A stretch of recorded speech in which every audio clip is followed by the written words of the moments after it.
Hello, Assalamu alaikum guys. I'm Aline from Learn English with Aline, and today we will talk about had better. We use had better to give strong advice or to tell people what to do, including ourselves.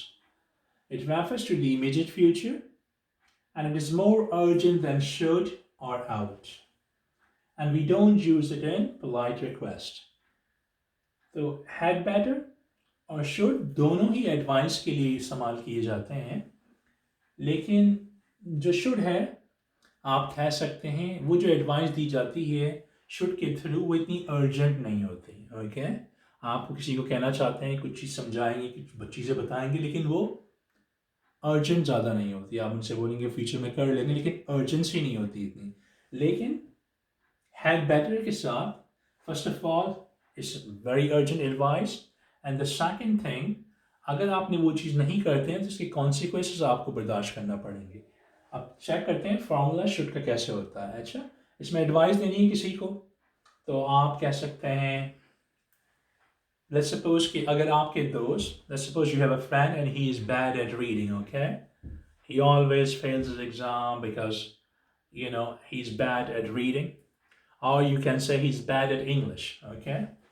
अगर वो bad है English में तो आप उनको advice कर देंगे, आप उनसे कहेंगे you should read English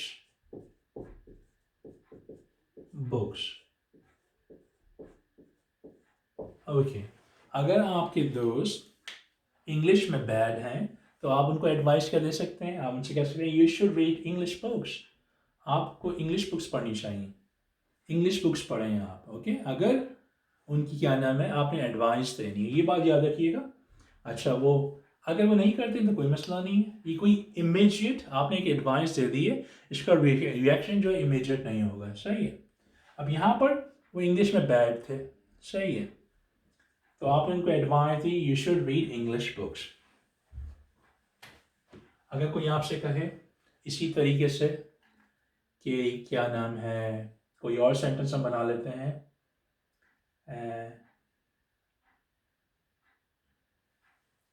कोई आपसे कहे कि मेरी तबीयत थोड़ी सी ठीक नहीं लग रही है मुझे ना, तो आप उससे बोलेंगे you should see a doctor. If someone आपसे कहे कि मेरी तबीयत मुझे थोड़ी दिनों से सही नहीं लग रही, ओके, तो आप उनसे बोलेंगे you should see a doctor, okay. So आप उनको एडवाइस देंगे you should see a doctor, okay. अगर कोई आपसे बच्चे एडवाइस है, सही है, तो पहले में आपके दोस्त ने आपसे कहा कि उसकी इंग्लिश बेहतर नहीं है तो आपने उसको advice the you should read English books. दूसरे में किसी ने आपसे कहा कि मेरी तबीयत ठीक नहीं है तो आप उसके बोलेंगे you should see a doctor, आपको डॉक्टर से मिलना चाहिए, डॉक्टर को दिखाना चाहिए, ओके। तो मैं लिख दूँ इसकी फर्स्ट वाले की, देखिए उर्दू कैसी होगी, you should read English books.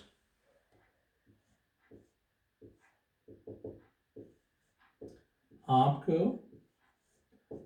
अंग्रेजी किताबें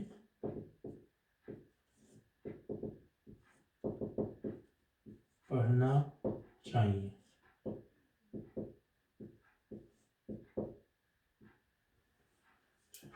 ओके, चाहिए, ओके।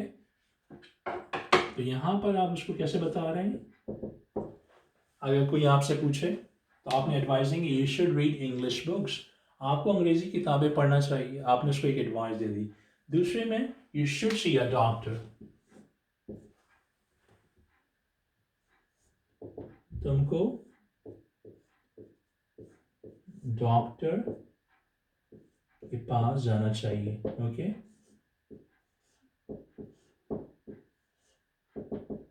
ये डॉक्टर से मिलना चाहिए, ओके, एक ही चीज़ है, सही। सो ईजी एडवाइस है, आपने उनको बता दिया, सही है। लेकिन हैड बेटर जो है उसका अच्छा फार्मूला देखें, फार्मूला तकरीबन उसी तरीके से रहता है, आप चेक कीजिएगा यहाँ पर फार्मूला हैड बेटर का, हैड बेटर का फार्मूला, ओके। हैड बेटर के फार्मूला में हम उसी तरीके से सब्जेक्ट का इस्तेमाल करते हैं, प्लस शुड की जगह हैड बेटर आ जाता है, okay, plus first form of the verb and object. Okay, इसी तरीके से चीज़ें रहती हैं। लेकिन जो हैड बेटर के थ्रू जो एडवाइस दी जाती है वो थोड़ी सी स्ट्रांग होती है रादर देन शुड की एडवाइस। अच्छा, आपने इसको बता, अपने दोस्त की अगर इंग्लिश खराब है तो हमने बता दिया आपको अंग्रेजी की किताबें पढ़नी चाहिए, सही है, बस बात ख़त्म हो गई। लेकिन अब लेट्स सपोज कि आपके दोस्त का कल इम्तिहान है, सही है कल इम्तिहान। अब आपने उसको एडवाइस देनी है कि आज पढ़ लो, क्योंकि अगर आप आज नहीं पढ़ेंगे तो कल कॉन्सिक्वेंस क्या होगा, आप एग्जाम में फेल हो जाएंगे। तो जब आपने एडवाइस तो अभी भी देनी है, लेकिन वो इमीडिएट एडवाइस है, उसका रिएक्शन क्या होगा, अगर आपका दोस्त जो है वो पढ़ेगा नहीं तो क्या होगा, उसे कॉन्सिक्वेंसेज है कि वो एग्जाम में फेल हो जाएगा। तो फिर आपने इमीडिएट एडवाइस है तो आप शुड नहीं बोलेंगे उसे, ये शुड जो है आपने एक एडवाइस देनी, इमीडिएट रिएक्शन नहीं होगा उसका, सही, इमीडिएट एडवाइस नहीं। यहाँ पर अब ये बात याद रखिएगा, इसका ताल्लुक इमीडिएट फ्यूचर से होता है हमारे पास। ओके, तो अब आपने अगर यहाँ पर तो उसने एडवाइस मांगी, मेरी इंग्लिश अच्छी नहीं है, तो आपने समझा कि आप इंग्लिश की किताबें पढ़ा करो, आपकी हो जाएगी, नॉर्मल एडवाइस। लेकिन यहाँ पर अगर आपका दोस्त बोले और आपको पता है इसका कल इम्तिहान है और पढ़ भी नहीं रहा आज, सही है, तो यहाँ पर वो एडवाइस शुड के बजाय आपने हैड बेटर में देंगे। आप बोलेंगे you had better, okay, you had better study, you had better study, or okay, you had better study, or you will fail in your exam tomorrow. Okay, तो यहाँ पर देखें, अब आपने क्या कॉन्सिक्वेंस किया कि अगर उसने नहीं करी तो वो फेल हो जाएगा। तो आपने क्या कहना है, यू हैड बेटर स्टडी और you will fail in your exam tomorrow. Okay, और इसी तरह से एक और एडवाइस, अब यहाँ पर इसका मतलब क्या होगा, तुमको स्टडी करनी चाहिए वरना अपने एग्जाम में कल फेल हो जाओगे, सही है।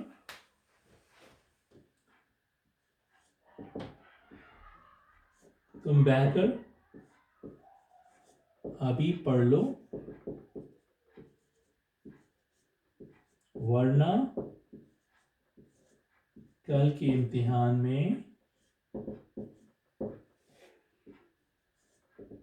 फेल हो जाओगे।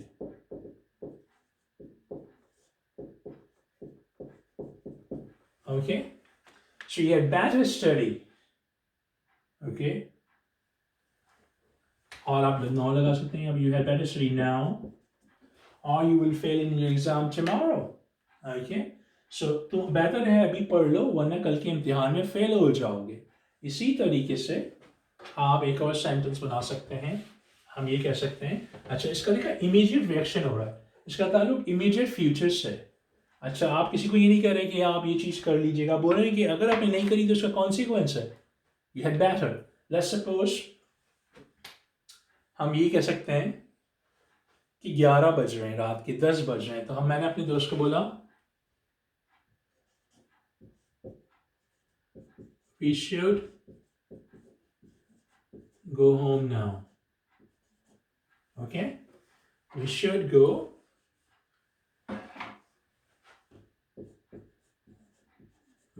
home now. Okay, अब मुझे पता है कि 9-10 बज रहे हैं, रात हो गई है, मैंने अपने बोला we should go home now, अब हमें घर जाना चाहिए, अब हमें घर जाना चाहिए। ओके, सिंपल सी बात है, अब हमें घर चलना, we should go home now, एक एडवाइस है। वो बोलेगा यार थोड़ी देर में चले जाएंगे, नो प्रॉब्लम एट ऑल, पर लेट्स सपोज कि वही टाइम हो रहा है लेकिन आप रहते दूर हैं और आपको पता है अगर अभी आप नहीं निकले तो आपको बस नहीं मिलेगी, सही है। हो सकता है यहाँ पर जो लेट हो रहे हैं लेकिन उनके पास गाड़ी भी मौजूद है, या वो साथ वाले गली में रहते हैं या पिछली गली में रहते हैं, so they have no problem, okay, they know whether they know that they are late but no problem at all, but हो सकता है कि अब देखिए यहाँ पर तो इमीडिएट फ्यूचर के लिए नहीं है, लेकिन अब वो तो आसान सी वही देख आसान सी एडवाइस है, वो कहते हैं we should go home now. लेकिन अगर वो इमीडिएट फ्यूचर के लिए हो जाए, ओके, और अर्जेंसी मौजूद है वहाँ पे, तो फिर क्या होगा, चीज़ें चेंज हो जाएंगी। अब वहाँ पर क्या है, लेट्स सपोज कि उन्हें पता है कि आपकी गाड़ी, आपने बस पकड़नी पड़ती है और बस है 10 बजे होती है, तो अब और टाइम हो रहा है 9:45 का, तो अब हम क्या बोलेंगे, अब हम नहीं बोलेंगे we should leave now, no, because urgency बहुत करीब आ चुकी है, तो बोलेंगे we had better leave now और we may miss the bus. Okay? अब यहां पर क्या कह रहे हैं, we had better leave now, we should leave now. आप had better should ही की माने थे, लेकिन urgency है, we had better leave now or we may miss the bus. अगर हम नहीं निकलते अभी तो हम अपनी बस मिस कर देंगे, चांसेस है हमारी बस मिस हो जाएगी। अब वो एक रिएक्शन है हमारे पास फ्यूचर का, सही, और अर्जेंसी भी मौजूद है कि अगर हम नहीं निकले तो हमारे साथ मसला ये है कि हम अपनी बस मिस कर देंगे, फिर हम नहीं जा सकेंगे। ओके, और you can say we may miss the last bus, we may miss the last bus, we had better leave now, हम अभी निकल जाना चाहिए, अदरवाइज हम अपनी लास्ट बस मिस कर सकते हैं। ओके, अच्छा, इसी तरह देख लीजिए, एक और सेंटेंस बना लेते हैं हम। आपकी अम्मी आपसे बोलती हैं come on, go to your room and clean your room, okay, you should clean your room is untidy, okay, एक एडवाइस दे रही हैं, you should clean your room, okay, your room is untidy, you better go and you clean your room, एक advice है simple. लेकिन अगर advice में थोड़ी सी thread डाल दी जाए, सही है, अब वो ये भी कह सकती हैं कि अगर तुमने नहीं किया तो तुम्हारे लिए मसला है। ओके, तो यहां पर कैसे हो सकता है, you had better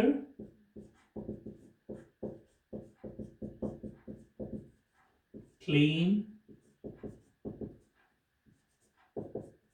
your room before your dad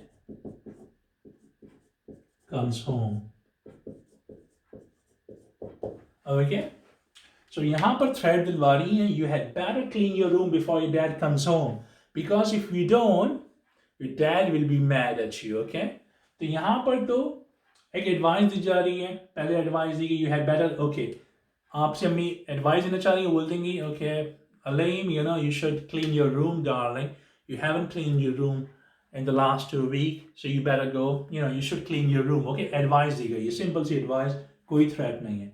लेकिन अगर मम्मी ने थ्रेट डालना उसमें और वो चाहती है ये काम तुम करो वरना तुम्हें मसले होंगे, आपको कॉन्सिक्वेंस बर्दाश्त करना पड़ेगा, तो थ्रेट कैसे दिलवा सकती हैं, फिर वो हैड बेटर की सूरत में दिलवाएंगी। जब वो आपसे हैड बेटर का इस्तेमाल करेंगी सेंटेंस में, तो आपको पता चल जाएगा कि मुझे ये करना ही करना है, अगर नहीं करूँगा तो कॉन्सिक्वेंस बर्दाश्त करना पड़ेंगे। यहाँ पर you had better clean your room before your dad comes home, तो यहाँ पर थ्रेट है कि अपना कमरा साफ कर लो अपने अब्बू के आने से पहले, वरना कॉन्सिक्वेंसेस क्या होंगे, अब्बू से शायद डांट सुनना पड़े। ओके, तो यहाँ पर हैड बेटर की थोड़ी सी प्रैक्टिस करिए, आप लोग भी करिए। अच्छा, शुड और भी चीज़ों के अंदर इस्तेमाल होता है, लेकिन यहाँ पर आज जो प्रैक्टिस करी है वो मैंने थोड़ी सी प्रैक्टिस करके बताई है, और इसकी एक्सरसाइज 1 है ये। इंशाल्लाह नेक्स्ट वीडियो में मैं इसकी थोड़ी सी और भी यूजेज बताऊंगा, लेकिन आपसे यही रिक्वेस्ट है कि जिस तरीके से हमने कोशिश करी है, आपको घबराना नहीं है, शुड की जगह आपने हैड बेटर का इस्तेमाल लगाना है, लेकिन डिफरेंस यही है कि शुड ईजी एडवाइस दे रहे हो आप किसी को, सही, कोई उनके पास कोई थ्रेट उसमें शामिल ना हो, सही है, लेकिन हैड बेटर है कि उसमें आपने थोड़ा सा वो अर्जेंट एडवाइस है, और अगर आप उसको फॉलो नहीं करते हैं तो उसकी कॉन्सिक्वेंसेस आपको बर्दाश्त करना पड़ेंगे, सही है, तो ये करिए, एंड इंशाल्लाह I will see in my next video. Up to then look after yourself, अस्सलाम वालेकुम।